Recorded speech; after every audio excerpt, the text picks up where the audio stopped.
Mateo 5:4 es nuestro texto del día de hoy.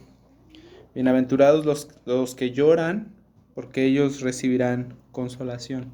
Nosotros habíamos hablado anteriormente acerca de la palabra bienaventurados, que tiene que ver con sí ser feliz, pero también con ser dichoso, con ser afortunado, con ser bendecido.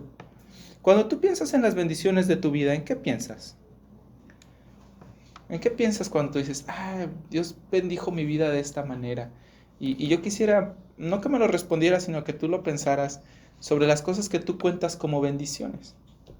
Tal vez tú puedes pensar en tu familia, en tus amigos, tu casa, tu perrito, tu gato, la comida, un buen trabajo, tiempo con los amigos, ropa, una vida cómoda, cuando tienes chance de comprarte una compu que sí te agrada. No sé, cosas de esas, ¿no?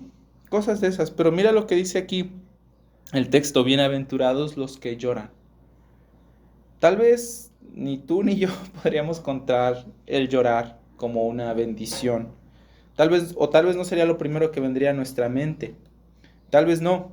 Y es que llorar en nuestra cultura no es algo que se busque como algo atractivo. Es más, yo pienso que la gran mayoría del dolor, del sufrimiento y de la tristeza buscan o buscamos hacerlos a un lado o no topárnoslos en nuestra vida. Yo pienso que nuestra cultura no es así y es más, yo creo que no es necesario ser un erudito para que nosotros viéramos que nuestra cultura se centra mucho en el placer y en el entretenimiento y en satisfacer los deseos de nuestro corazón. Yo pienso que eso es verdad. Nosotros, hermanos, entonces no deberíamos de ver la bienaventuranza que tenemos delante de hoy, perdón, delante de nosotros hoy, como como una cosa sin sentido. Bienaventurados los que lloran, felices los que lloran, muy bendecidos los que lloran, los que lloran pueden ser dichosos. Suena a algo paradójico, ¿no?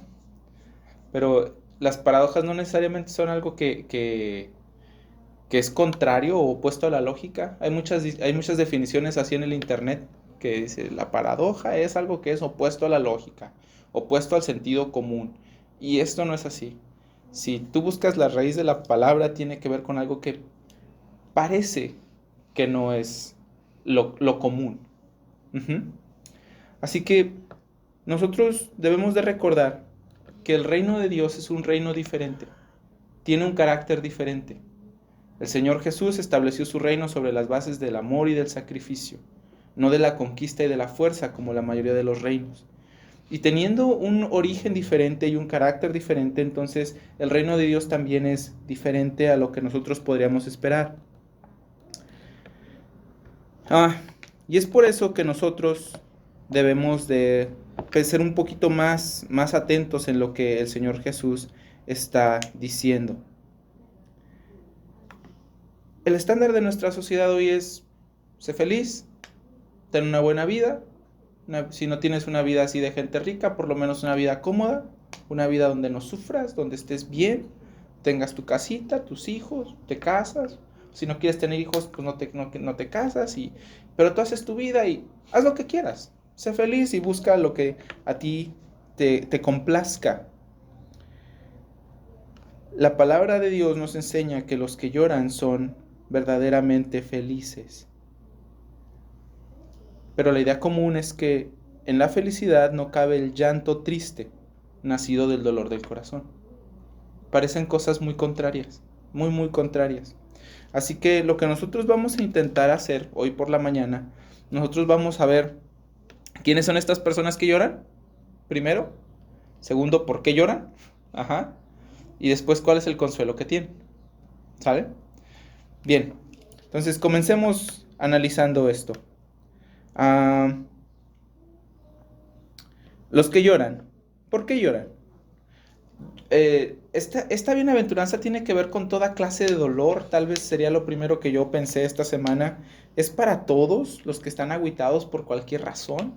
Es por todos los que si se te echó a perder tu carro y estás triste por eso, o si se murió tu perrito y también estás triste por eso. Es por cualquier clase de llanto Y tal vez la segunda cosa que pensé esta semana es, ¿qué clase de dolor es el que produce felicidad? ¿Qué clase de dolor es el que se ve como una bendición de Dios? Porque es extraño pensar así. Así que estuve investigando y encontré algo que dijo un señor que se llama John Stott. ¿Sale? Y quiero compartírselos. John Stott dijo, no son los que lloran la pérdida de algo preciado en el mundo, no son las personas que lloran la pérdida de un ser querido, sino los que lloran por la pérdida de su inocencia, los que lloran por la pérdida de su justicia, lloran por la fricción que produce el arrepentimiento. Eso fue lo que dijo John Stott. Y yo creo que sí tiene bastante razón y creo que es evidente esto por el contexto. ¿Te diste cuenta cuál es la bienaventuranza anterior? Dice, bienaventurados los pobres en espíritu, porque de ellos es el reino de los cielos.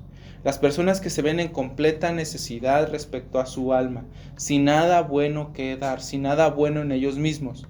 Los pobres en espíritu se dan cuenta de su condición espiritual, que son malvados, que son pecadores y que no tienen nada con qué agradar a Dios y que son merecedores del infierno. Y ellos en tal situación, ¿qué hacen? Lloran. Ellos lloran. Lloran porque están bajo la ira de Dios, merecedores del infierno, sin ningún tipo de refugio ante la santa justicia de Dios, sin nada que ofrecer, ninguna excusa que dar, nada con qué buscar el favor de Dios. Ellos, estas personas que lloran, pueden ver la realidad sobre el estado de su alma y de su corazón, y eso les duele. Les duele. Entonces decir, Carlos, ¿no estás exagerando un poquito? O sea, como que es mucho, ¿no? Lo que estás diciendo. Pero, hermanos, nosotros debiéramos de ser más conscientes de la gravedad del pecado. Y es que a veces pensamos que el pecado simplemente es equivocarse. Y todos se equivocan, ¿no? Al final. O sea, nadie es perfecto. Pensamos del pecado de una manera que tal vez no es la más bíblica.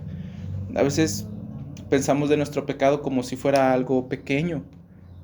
Pero, hermanos, el pecado tiene que ver con más que simplemente reconocer que has hecho algo mal.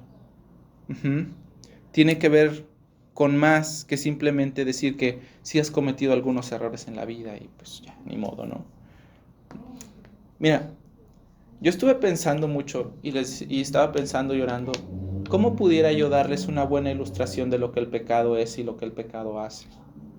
Bueno, y estuve pensando y pensé en Gálatas 3. Gálatas 3 tiene un versículo que dice, maldito el que no permanece en todas las cosas escritas en el libro de la ley para hacerlas. Si tú no permaneces en lo que Dios ha dicho, eres considerado como alguien maldito. ¿Entiendes? O sea, no es una cosa simple, no es una cosa pequeña. No es como que hay pecados pequeñitos y pecados muy grandes y exagerados. Todos son pecados de distintas maneras. Pero lo que hace el pecado es que te pone en una situación en la que estás bajo la maldición de Dios. Bajo la maldición de Dios. ¿Entiendes eso? Es algo muy grave. Es algo muy, muy grave. Y estaba pensando y dije, bueno, ¿cómo podríamos ver nosotros esa maldición? Porque a veces como que las cosas son un poco abstractas, ¿no? Cuando leemos la Biblia decimos, ok, maldición, pero ¿eso qué significa realmente? Y pensando en una manera de hacerlo un poquito más digerible para ustedes, yo recordé lo que dice Levítico capítulo 1. En Levítico capítulo 1, Dios da las instrucciones a Moisés sobre los sacrificios. La Biblia dice que la persona que iba a ofrecer un sacrificio iba junto con el sacerdote y traía un becerro o un cordero sin defecto, y que esa persona tenía que poner su mano sobre la cabeza del animal, confesando sus pecados, y entonces el animal era matado en presencia de esta persona y en presencia del sacerdote. Y después algunas partes del animal eran quemadas como sacrificio a Dios, ¿no? Pero mira, ve esto. Las personas iban a ofrecer un sacrificio porque ellos habían pecado. Y yo pienso que estaba este señor poniendo la mano su mano sobre la cabeza del animal y confesando sus propios pecados, entendiendo que el animal estaba tomando su culpabilidad. Y cuando esta persona era capaz de ver el cuchillo atravesar el cuello o el corazón del animal y verlo agonizar, debió haber pensado, ese debí de haber sido yo, por lo que he hecho. Yo debí de haber muerto así. Y nosotros todavía podemos ver la gravedad de nuestro pecado en el sacrificio del Cordero de Dios. O sea, mira a Jesús en la cruz, que Gálatas 3 también dice que Él se hizo maldición por nuestra maldición. Él fue torturado, humillado, escupido. Puedes verlo ahí sangrando, jadeando, luchando por respirar para no morir. Hermanos, nuestro pecado produjo una agonía bien profunda y bien dolorosa en la vida del Señor Jesús. El pecado hace ese tipo de cosas. Dios no estaba jugando cuando dijo que la paga del pecado es muerte. O sea, no nada más quería asustar a Adán y a Eva para que no tocaran el árbol, ¿no? Él de verdad, estaba diciendo que la paga del pecado es muerte. Entonces, cuando nosotros vemos cómo habla Gálatas, el sacrificio de este animal, lo que debió de haber sentido la persona que ofreció el sacrificio, ¿no? Yo creo que nosotros podemos tener una conciencia de la gravedad de nuestro pecado cuando nosotros entendemos la santidad y la justicia de Dios. Cuando nosotros entendemos que Dios de verdad es santo y que Él no puede ver nada malo, que Él está apartado de toda maldad, lejos de toda maldad, y que Él es castigador de toda maldad, que su justicia y su santidad demandan el castigo de la maldad y del pecador. Hermanos, es grave la situación que trae nuestro pecado. Algunas personas piensan que Dios es malo por tratar así a los pecadores. Porque si Dios fuera bueno, pues sería misericordioso, ¿no? Dicen muchas personas que Dios, para probar su misericordia, tiene que tratar bien a los pecadores, para probar que Él es misericordioso, pero yo pienso que no tanto. Yo pienso que Dios debería de castigar la maldad del mundo para probar que Él es bueno, ¿no? ¿Cómo un Dios bueno toleraría la maldad del mundo? Yo no creo que Dios sea malo. Y esta, más allá de lo que puede hacer Dios o no, esta es mi mayor razón para pensar que Dios no es malo. Porque las personas pecan por su propia voluntad. Nadie nos obliga a pecar. Nosotros pecamos, decimos palabras hirientes, nosotros nos enojamos y lastimamos a otros, y nadie nos obliga a hacer eso. Todo lo hacemos por nuestro propio pie. La semana pasada hablábamos de un versículo en Génesis 6, no sé si ustedes lo recuerdan, que decía que Dios, cuando vio el mundo, vio que todos los pensamientos del corazón del hombre, eran de continuo y solamente el mal. Y entonces Él decidió mandar el diluvio a la tierra. Y no nada más eso, sino que hay otras partes en la Biblia donde nos muestran el corazón malvado del hombre. Mira, yo quisiera compartirte lo que encontré en Romanos 1:29. Si quieres ir ahí y leerlo conmigo, está bien. Romanos 1:29. En los primeros 3 capítulos de la carta de los Romanos, Dios nos enseña cuál es la realidad. 1:29. ¿Cuál es la realidad de nuestros corazones y de la humanidad?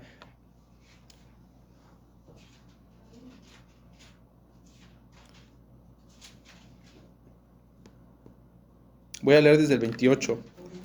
1:28 dice: y como ellos no aprobaron tener en cuenta a Dios, Dios los entregó a una mente reprobada para hacer cosas que no convienen. Y tal vez tú vas a decir, tiempo.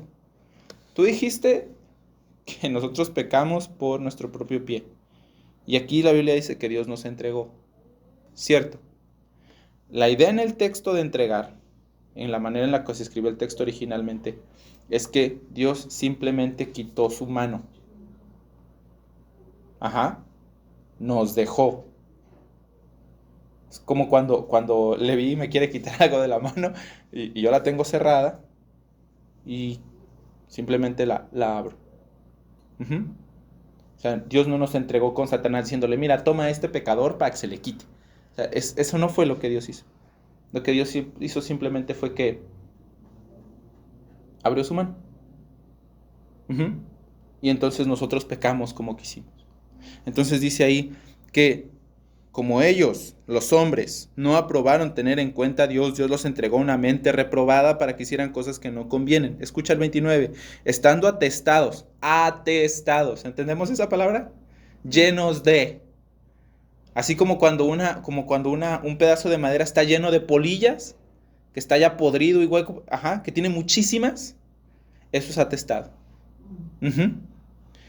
Atestados de toda injusticia, fornicación, perversidad, avaricia, maldad, llenos de envidia, de homicidios, de contiendas, de engaños, de malignidades, murmuradores, detractores, aborrecedores de Dios, injuriosos, soberbios, altivos, inventores de males, desobedientes a los padres, necios, desleales, sin afecto natural, implacables, sin misericordia, quienes habiendo entendido el juicio de Dios, que los que practican tales cosas son dignos de muerte, no solo las hacen, sino que también se complacen con aquellos que las practican.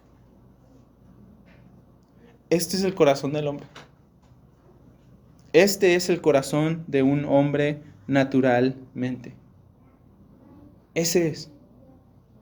Así que nosotros podemos entender que Dios simplemente nos dejó ser. Y en ese dejar ser, las personas actuaron de la manera en la que acabamos de leer. Algunas personas piensan que los hombres son inherentemente buenos, o sea, que tienen bondad dentro de ellos. Pero la verdad es que no es así. Nosotros tenemos una maldad muy puesta dentro de todos nosotros. Muy, muy dentro de todos nosotros. Y la verdad es que cuando nosotros dejamos a nuestra maldad ser, sale. Si nosotros o si Dios no la pone bajo control. Y mira, no creas que esto sale de circunstancias, de los traumas de tu infancia y ese tipo de cosas. Mira lo que dice Santiago 1:14. Dice, cada uno es tentado cuando de su propia concupiscencia es atraído y seducido. La concupiscencia es lo que tú guardas en lo profundo de tu corazón. Uh-huh. Todos somos tentados cuando de nuestra propia concupiscencia somos atraídos y seducidos. Entonces la concupiscencia, después de que ha concebido, da luz el pecado, y el pecado, siendo consumado, da luz la muerte. ¿Ves? Eso está... Consumado es hecho. Sí. Eso está, ¿dónde? Aquí en nuestro corazón, ¿ves? Nosotros somos así, de acuerdo con lo que dice la Biblia. Entonces una persona, dice, cuando el pecado ha sido consumado, da luz a la muerte. Cuando una persona ve su estado espiritual, cuando una persona se da cuenta de cómo es en realidad, lo primero que hace esa persona es sentir dolor y tristeza por lo que ha hecho, por cómo es. Todos los cristianos tienen una dosis muy saludable de odio propio. Y esto es muy contracultural, como les decía la semana pasada, muy contracultural porque lo adecuado, lo correcto es que hagas contigo mismo. Que te ames o que te odies. Que te ames, ¿no? Como estás, como eres. Pero la Biblia, cuando nos enseña la realidad de nuestro corazón, nos enseña que una persona tiene normalmente tristeza y dolor por cómo es. Muchos cristianos no deseamos ser como somos. Desearíamos ser de maneras mejores, diferentes, más acordes a la justicia de Dios, mucho más acordes. ¿Cómo es eso? Mira, otra vez. Tal vez eso no te quede muy claro así, dicho de esta manera, pero mira el Salmo 38. Ve al Salmo 38 y léelo conmigo. Así es como se ve una persona que llora por su pecado. Vamos a leer los versículos del 1 al 8, ¿ok? Salmos 38 del 1 al 8. ¿Están listos? ¿No? ¿Todavía no? Salmos 38 del 1 al 8. Así es como se ve una persona que llora por su pecado. Dice, Jehová, no me reprendas en tu furor. No me reprendas en tu furor, ni me castigues en tu ira, porque tus saetas cayeron sobre mí, y sobre mí ha descendido tu mano. Nada sano hay en mi carne a causa de tu ira, ni paz en mis huesos a causa de mi pecado, porque mis iniquidades se han agravado sobre mi cabeza, como carga pesada se han agravado sobre mí, hieden y supuran mis llagas a causa de mi locura. Estoy encorvado, estoy humillado en gran manera, ando enlutado todo el día, porque mis lomos están llenos de ardor, y nada hay sano en mi carne, estoy debilitado y molido en gran manera, gimo a causa de la conmoción de mi corazón.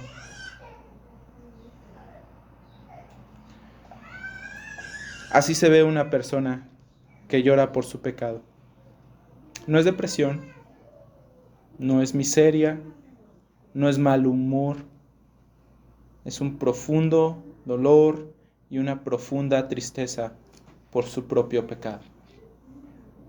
Por su propio pecado. Entonces, estas personas lloran por la pérdida de su inocencia, por la pérdida de su justicia, porque ellos saben que son pecadores, porque ellos saben que son pobres en espíritu. ¿Sabes también más? ¿Sabes? Perdón, me trabé. ¿Sabes también por qué lloran estas personas? Bueno, esto sonará redundante, pero lloran porque están tristes. Y tú vas a decir, pues obvio, ya nos dijiste, sí. Pero mira, la tristeza en el corazón por el pecado es una cosa maravillosa. Si yo voy y te agarro y te agarro de aquí, de esta parte del gordito de tu brazo y te pellizco así fuerte, fuerte, fuerte, fuerte, ¿qué crees que va a pasar? Algunos de ustedes te voy a soltar un trancazo o de a perdida me voy a quejar. Pero si yo pellizco ahí, una parte muy sensible de nuestro cuerpo, aquí, te va a doler y vas a gritar, vamos a tener una reacción interesante de parte tuya. Ajá. Pero si yo voy ahorita allá al fondo de la pared y golpeo ahí justo debajo donde está el reloj, con todas mis fuerzas, ¿qué crees que va a pasar? No lo ve. A mí, pero a la pared. No. ¿Qué le va a pasar? ¿Tenemos que la tires? Nada, no va a pasar absolutamente, no se va a mover, no se va a quejar, no le voy a hacer un hoyo, no le va a pasar nada. No le va a pasar nada. ¿Y sabes qué? Las personas que pertenecen al reino de Dios, escucha esto, las personas que pertenecen al reino de Dios lloran porque pueden sentir un dolor amargo por su maldad y su pecado. Las personas que pertenecen al reino de Dios lloran. Ellos lloran. No por ser descubiertos y porque les haya dado vergüenza, ¿Tú sabes? no porque los castigaron, no por nada de eso. Ellos lloran porque ellos entienden lo que su pecado ha hecho y cómo son ellos. Ese llorar es una de las grandes evidencias de que una persona de verdad pertenece al reino de Dios. Llora por su pecado. Una cosa que no se queja por dolor no tiene vida, ¿estás de acuerdo? ¿Y sabes qué? Las personas que no se quejan de dolor son personas que están muertas. o que tienen una enfermedad muy grave. Ujú. Porque hay una enfermedad esa que pierdes el sentido del tacto. Ujú. Y pues los tienen que checar seguido porque a veces se golpean y no se dan cuenta. Ajá. Pero eso es muy raro, es extremadamente raro. La comparación no es igual, pero en la generalidad, una persona que no se queja por dolor es una persona que ya murió. Una persona que no siente nada. Ahora, yo quiero preguntarte a ti y preguntarme a mí. ¿Cuándo fue la última vez que lloraste por tu pecado? ¿Cuándo fue la última vez que te rompiste delante de Dios porque entendiste lo que habías hecho? ¿Es eso común en tu vida? Y cuando pecas, ¿qué actitudes hay en ti? ¿Lo justificas? ¿Lo minimizas? ¿Le echas la culpa a otra persona diciendo, es que tú fuiste? ¿O, o simplemente lloras por eso? Llorar es parte de la vida, hermanos, del que pertenece al reino de Cristo, perdón. Llorar es parte de la vida del que pertenece al reino de Cristo. Y mira esto. Fíjate si tú vas a Mateo 5 otra vez y lees la bienaventuranza, mira, dice, bienaventurados los que lloran. ¿En qué tiempo está el verbo? Está en tiempo presente. Ellos lloran. No, la Biblia no dice que ellos lloraron, no dice que llorarán. Ajá. Ellos lloran constantemente. Ellos se dan cuenta de su propia maldad muchas veces. Ellos lloran constantemente. Y hermano, por favor, yo te pido, mira, no lo dejes así, no seas negligente, por favor. Estamos hablando de tu salvación eterna, estamos hablando de tu alma. Una persona que no llora es una persona insensible, muerta en su pecado. O sea, es una persona que muy probablemente no tiene vida. Muy probablemente no tiene vida. O está muy contristado el Espíritu Santo en su corazón que ya está muy endurecido. O no tiene vida espiritual. Pero ninguno de las dos cosas son cosas buenas. Por favor, por favor. Piensa, hermano, piensa en eso. Analízate con cuidado. ¿Tú piensas que lloras por tu pecado? Y si tú piensas eso, ¿cuáles son las evidencias que hay al respecto? Por favor, no lo dejes pasar. Por favor, no digas como, oh, sí, yo soy cristiano y ya. ¿Por qué? Porque hace mucho tiempo hice una oración y yo hice una decisión y ya. Pero hermanos, eso no funciona así. El buen árbol se conoce por su fruto, ¿cierto? No podemos tomar uvas de los espinos, no podemos hacer eso. No podemos hacer eso.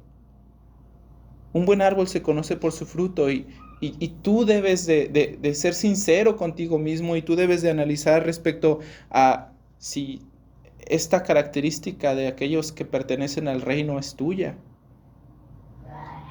Por favor, piénsalo. Y es que, ¿saben qué, hermanos? La Biblia da por sentado que los cristianos pecan. No que somos perfectos, como muchas personas piensan, o como las personas creen, ¿no? Que porque ya eres cristiano tienes que comportarte a la altura de lo que dice ser, ¿no? No. O sea, la Biblia no asume que porque tú eres cristiano, entonces tú ya tienes una vida moral así maravillosa, ¿no? No vamos a decir perfecta, pero maravillosa y que tú eres una persona así que, ajá, porque eres cristiano. No. La Biblia asume que pecas. Eso es lo que la Biblia hace. Los nuevos creyentes y los antiguos creyentes, los que son viejos, los que son jóvenes, los que somos casi unos niños. O sea, todos pecamos, hermanos. Pero la pregunta no es esa, la pregunta es si te duele. La pregunta es si te arrepientes de eso. Esa es la pregunta. Y ¿sabes qué? Me encanta que la Biblia dice, lloran. No lloraron solo cuando comenzaron a ir a la iglesia, porque estaban muy tristes. No lloraron simplemente cuando ya no sabían qué hacer con su vida y clamaron a Dios una vez. Ellos constantemente están llorando, trayendo sus faltas a Dios, confesándolas, arrepintiéndose, buscando el favor y el perdón de Dios, como leímos hace ratito en el Salmo 130. Como leímos hace ratito en el Salmo 38. Señor, si tú miraras nuestros pecados, ¿quién de nosotros podría mantenerse? Pero en ti hay perdón, para que seas reverenciado. Hermanos, eso es lo que hacen las personas. Y sabes que una última razón por la que estas personas lloran es esta. Lloran por la maldad del mundo a su alrededor. No simplemente por la maldad propia, sino por la maldad de otros. Mira lo que dice el Salmo 119, 136. Y nosotros podríamos tomar, por ejemplo, la vida del Señor Jesús o la vida del apóstol Pablo, pero yo quiero compartirte esto que escribió el rey David. 119, 136. 119, 136. Dice así: ríos de agua descendieron de mis ojos porque no guardaban tu ley. Ríos de agua descendieron de mis ojos. ¿Qué significa eso? Que literal así salió. ¿Qué está intentando decir? Yo lloro mucho. Yo lloro mucho por los que no guardan tu ley. Yo lloro mucho por ellos. Y mira, a veces yo pienso en esto y he estado pensando en esto respecto al curso de evangelismo que vamos a tener. Una vez el Señor Jesús le dijo a los fariseos: ustedes diezman todo. El arroz, los cominos. Están ahí contándole y diezmando sus cominos.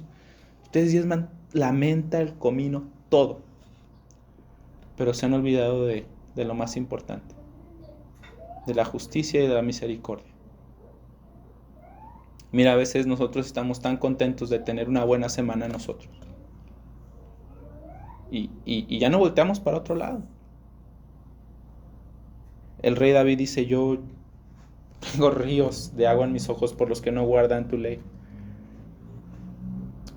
¿Qué hay de ti?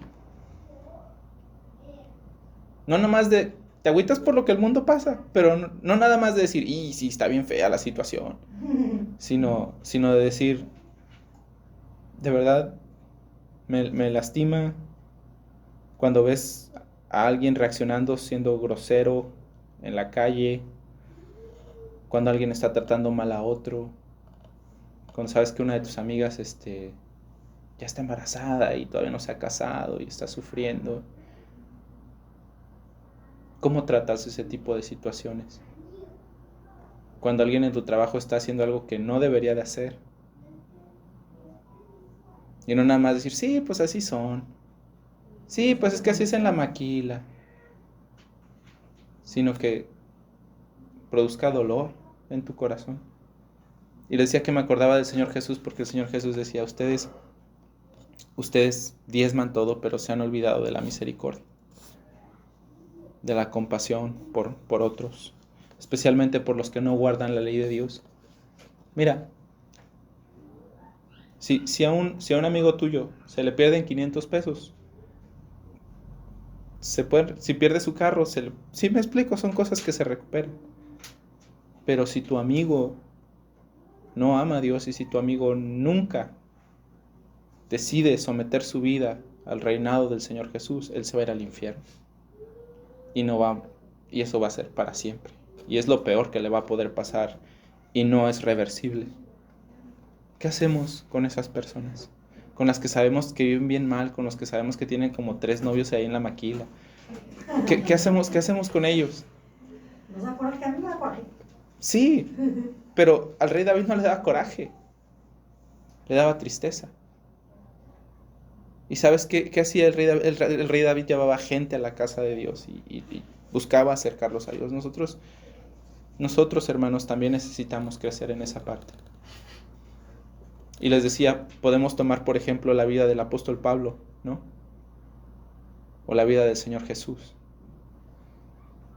que se vio como ellos lloraban por aquellos que no guardaban la ley de Dios. Bien, entonces estas son las personas que lloran. Lloran por su pecado, no lloran por cualquier cosa. Yo no creo que Dios prometa consolación si me llego a pegar en el dedo chiquito de la mesa y me duele algo. Tampoco si estoy enfermo y como estás muy triste porque estás enfermo, te voy a sanar. Yo no creo eso. Yo creo que es un dolor muy específico, muy específico. No estoy diciendo que Dios nos sane, o que Dios no escuche nuestras oraciones cuando le pedimos cosas así. Lo que estoy diciendo es que en este versículo específicamente, aquellos que lloran son los que lloran porque ven que no tienen su inocencia, porque ven que son malvados, porque saben que son pobres en espíritu. Dice la Biblia, bienaventurados los que lloran, y luego nos da la razón de su alegría, de su bendición. Dice, ¿por qué?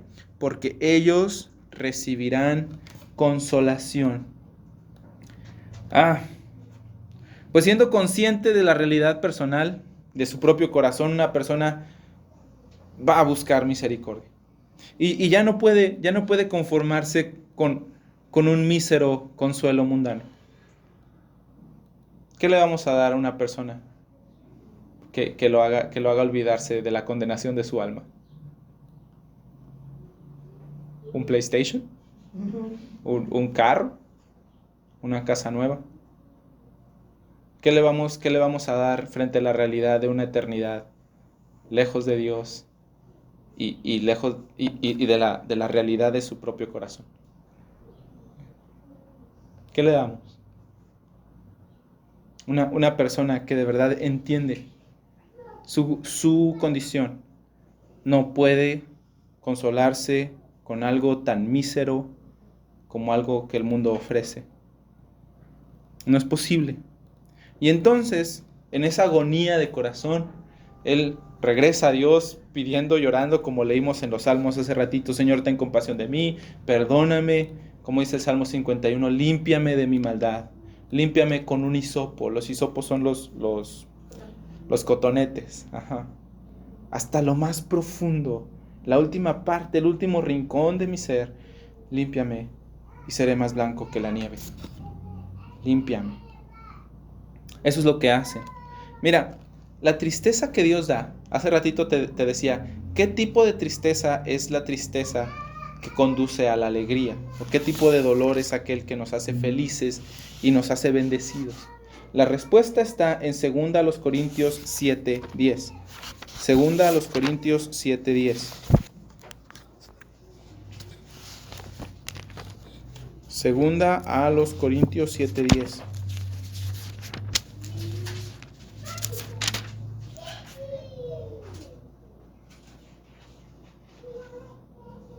¿Listos?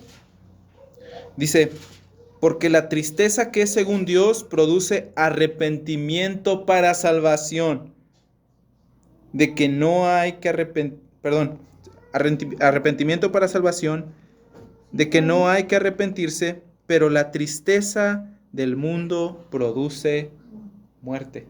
Algunas partes donde dice de que no hay que arrepentirse, dice, produce arrepentimiento para la salvación sin dejar pesar.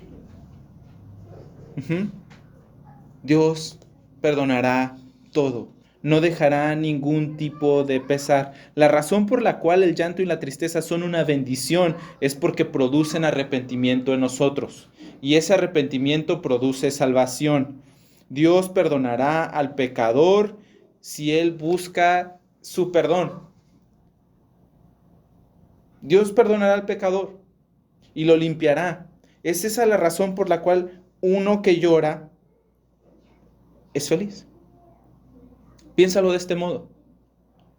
Si una persona llega a tener cáncer, ¿qué hacemos?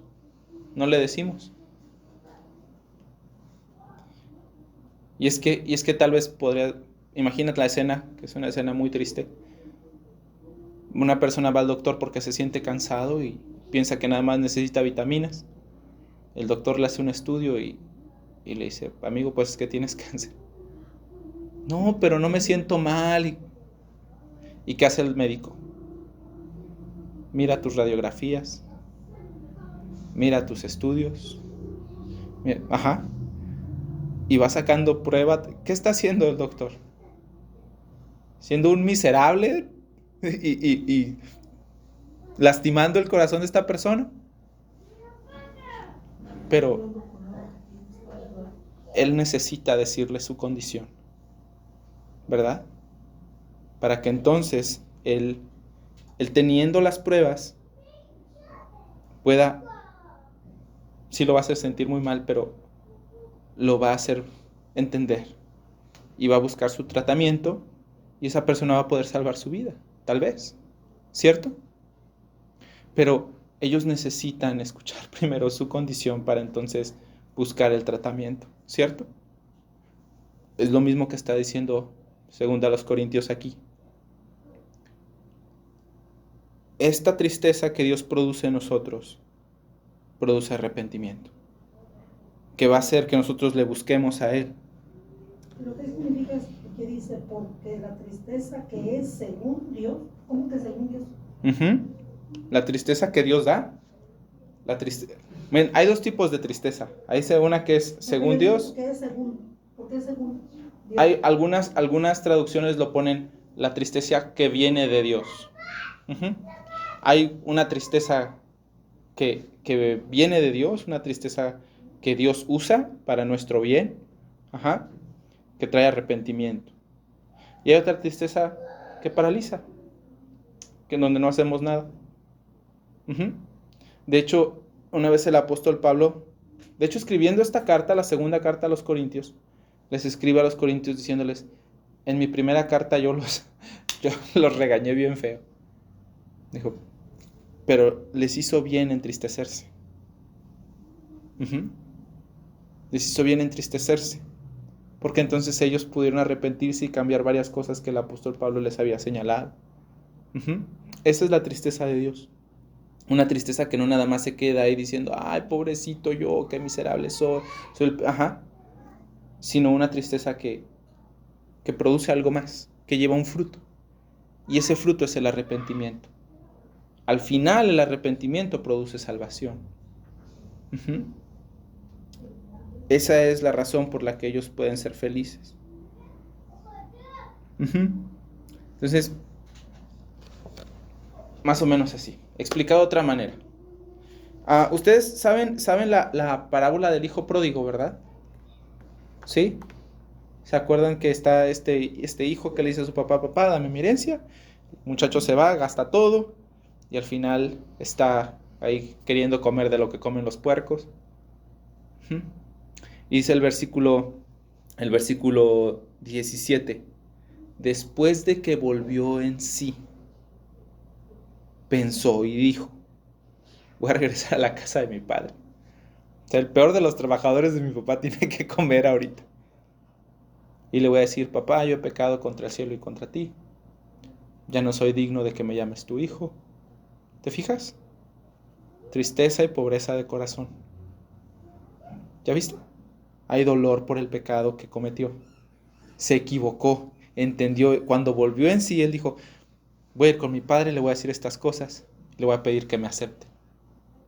Ya no soy digno de ser llamado tu hijo, padre.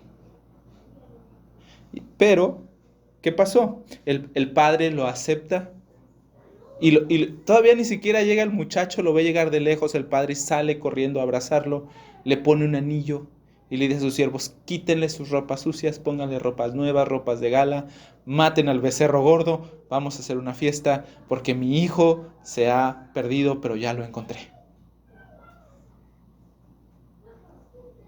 Eso es lo que pasa en el reino de los cielos. Eso es lo que pasa y esa es la razón de la alegría del pecador. Que él puede ser aceptado nuevamente y perdonado. Te vas a decir, Carlos, tú no me conoces. Tú no sabes las cosas que yo he hecho. Es más, unas de las cosas que hago ni siquiera me duelen todavía. ¿Cómo sé que Dios va a aceptarme? ¿Cómo puedes estar seguro de que Dios no me va a correr?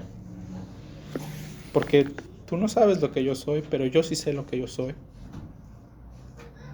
Y yo sé que no soy una buena persona. Puede que no ande matando a gente con una pistola, pero yo he visto mi egoísmo, y yo he visto mi enojo, yo he visto mi impaciencia, yo he visto mi envidia, ¿no? Cuando alguno de mis vecinos tiene algo bueno, yo lo envidio y yo soy poco amable con las personas. Y más que poco amable, soy áspero a veces. Mientras las personas hagan lo que yo considero que está bien, soy un pan de Dios, pero cuando ellos tocan algo que yo amo, tú no sabes cómo soy. ¿Cómo sabes? Quiero leerte lo que dijo el rey David una vez, ¿sí? Está en el Salmo 51. El Salmo 51 David lo compuso después de que se llevó a la esposa de Urías. Mira lo que dice el versículo 1. Ten piedad de mí, oh Dios, conforme a tu misericordia. Conforme a la multitud de tus piedades, borra mis rebeliones. Lávame más y más de mi maldad y límpiame de mi pecado, porque yo reconozco mis rebeliones y mi pecado está siempre delante de mí. Contra ti yo he pecado y he hecho lo malo delante de tus ojos. El versículo 6 dice, pero tú amas la verdad en lo íntimo y en lo secreto me has hecho comprender sabiduría. Otra vez esta tristeza que viene de Dios, ¿ves? Esta tristeza que es un regalo de Dios, donde Dios nos hace entender, donde Dios nos hace volver en nosotros mismos. En lo secreto me has hecho comprender sabiduría. Purifícame con hisopo y seré limpio, lávame y seré más blanco que la nieve. Versículo 9, esconde tu rostro de mis pecados, borra mis maldades. Versículo 10, crea en mí, oh Dios, un corazón limpio y renueva un espíritu recto dentro de mí. Y luego el versículo 17 dice, los sacrificios de Dios son el espíritu quebrantado, al corazón contrito y humillado no despreciarás tú, oh Dios. Un corazón roto por su pecado, tú no lo despreciarás, oh Dios. ¿Cómo sé que en Dios no nos despreciará? Porque lo ha dicho en su palabra. Aquellos que presentándose humillados por su pecado van delante de Dios a rogar por misericordia, Él no los desprecia. Él no los desprecia. Y entonces, Él siendo recibido y limpiado y declarado justo, entonces aquel miserable que está llorando por su pecado puede encontrar alegría y puede ser muy bendecido. Hay dos razones más que yo quiero compartirles rápido respecto a por qué yo creo que son consolados. Y esta es una. Romanos 5, del 5 al 3 dice que nosotros nos gozamos en las tribulaciones, sabiendo que las tribulaciones producen en nosotros paciencia, y la paciencia produce esperanza, y la esperanza no avergüenza. Incluso en nuestras cosas que pasamos, que son difíciles para nosotros somos capaces de gozarnos en ellas, porque sabemos que Dios usa esas cosas para nuestro bien, para producir paciencia en nosotros.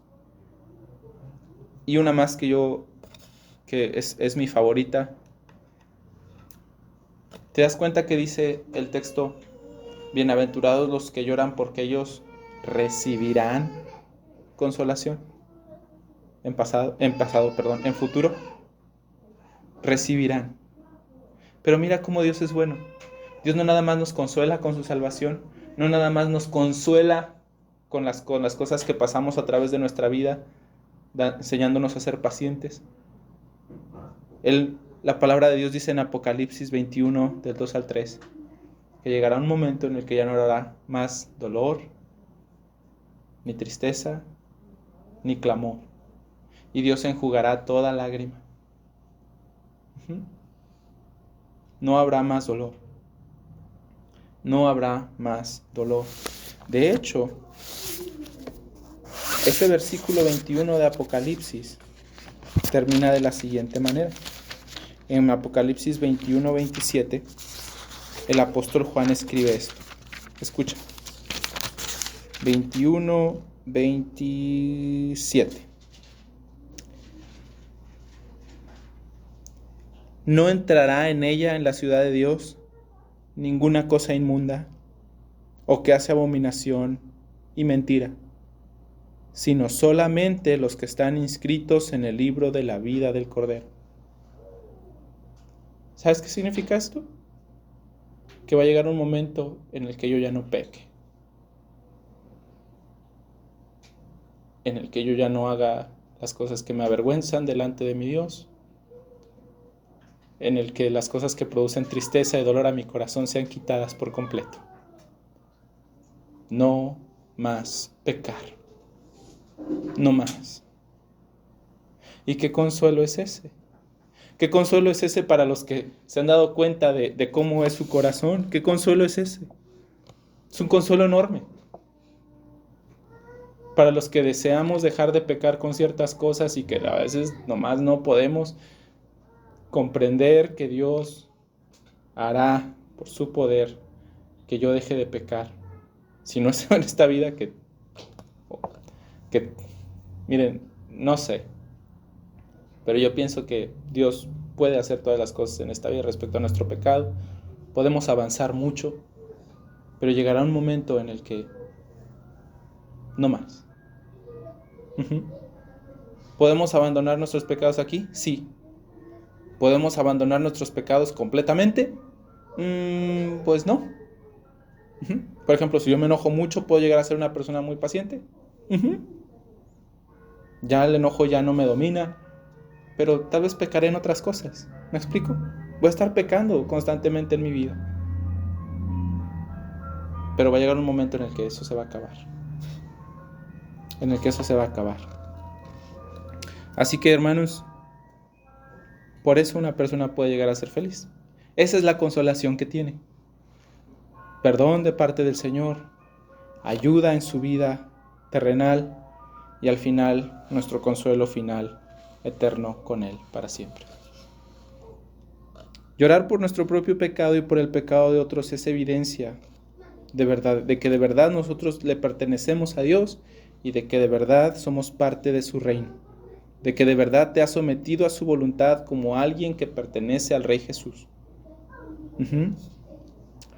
Si tu vida no está marcada por este tipo de llanto, entonces tú necesitas ser muy serio y muy intencional y muy minucioso respecto a buscar en tu corazón si de verdad eres un creyente o no, y si realmente tu vida es de Cristo o no.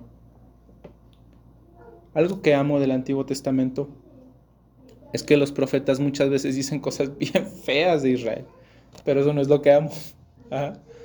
De verdad, a veces les dicen cosas bien feas. Feas que... Sí, pero de verdad, la manera en la que Dios les enseña... Es más, hasta me siento un poquito incómodo diciéndolo aquí con ustedes, mujeres. De verdad es feo. Pero cada vez que Dios envía uno de sus mensajeros para decirle a su gente lo que ellos están haciendo mal, siempre está este mensaje también. Vuélvanse a mí. Vuélvanse a mí. Arrepiéntanse. Dejen sus pecados. Recuerden cuando los liberé de la esclavitud y regresen conmigo. Arrepiéntanse. ¿Y sabes qué? Hoy Él hace lo mismo para ti. Arrepiéntete. Vuélvete a Él. Santiago dice, aflíjense, lloren. ¿Sabes qué? A veces tenemos que luchar por eso. Cuando no nos afligimos, a veces tenemos que luchar por eso. Tengo que ser diligente en comprender la realidad de mi pecado para que entonces yo pueda dolerme por eso. tengo que hacer eso. Muchas veces a mí me ha tocado decir, Señor, dame arrepentimiento por esto. La verdad no me siento mal. Perdóname por hacerlo, pero también necesito de tu ayuda. Necesito que me enseñes lo que estoy haciendo y necesito que me dejes ver lo podrido de mi corazón para que entonces yo pueda arrancarlo. Y eso no está mal. Hoy para ti, para mí, está lo mismo. Está la bienaventuranza del Señor de que los pobres, los que lloran, pueden ser consolados. Vuélvanse a mí. Vuélvanse a mí.